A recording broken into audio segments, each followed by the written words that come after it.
nos mira en el proceso ayer, algo que avisamos que los pueblos está claro, preparar para controlar la urna electoral. Pasó mañana, ahora que nos entregar la enmienda, señor Tevrede, líder de fracción de MEP, avisa que esta simpatia para a enmienda, esta mira que também é importante para poder controlar a eleição, para o povo ter tranquilidade. Então, agora que o senhor Evelyn Cruz acaba raspa a fracção de MEP e a quebra todo apoio para o qual está trata lei aqui, bota mira de parte do partido MEP e fracção de MEP e raiz que também era anhangsel do partido e a fracção de MEP,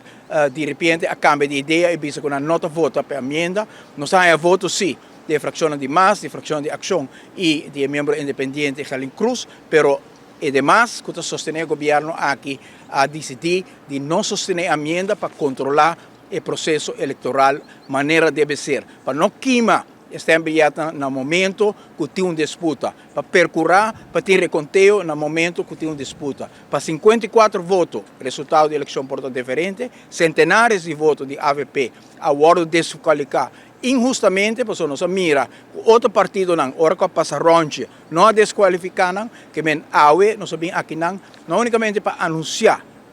nos malcontento e nos preocupação com a emenda aqui para segurar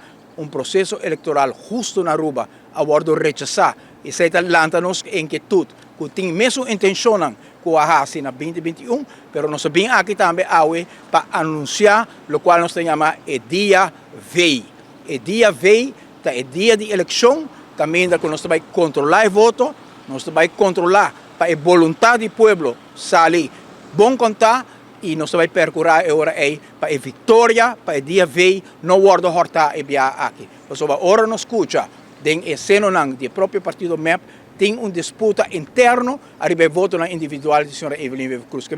dúvida que não unicamente tem que ser o partido AVP, mas tem dúvida completo, arriba o resultado da eleição de 2021, para o qual nós precisa começar a controle nacional e nós fazemos uma apelação ao povo desde a AUE, nós começamos a organizar o dia VEI, também nós vamos controlar o voto, nós vamos controlar com a vontade do povo, também vamos ressaltar e com a vitória finalmente está guardo contar a maneira deve ser. O dia VEI também é dia nacional, caminha a Aruba também junto para segurar a liberação do país aqui, fora do gabinete Weva Cruz, que tem a comunidade aqui estrangular. E sei tem a apelação que nós estamos fazendo nas comunidades e internamente já sabe o dem partido está começar a organização para o dia VEI aqui, ter dia de vitória grande para o povo urbano, caminha na voto, também o valorar e a voz do povo aqui também guardo contar para finalmente a vitória do povo aqui, para o povo aqui, com o povo aqui, por guardo celebrar.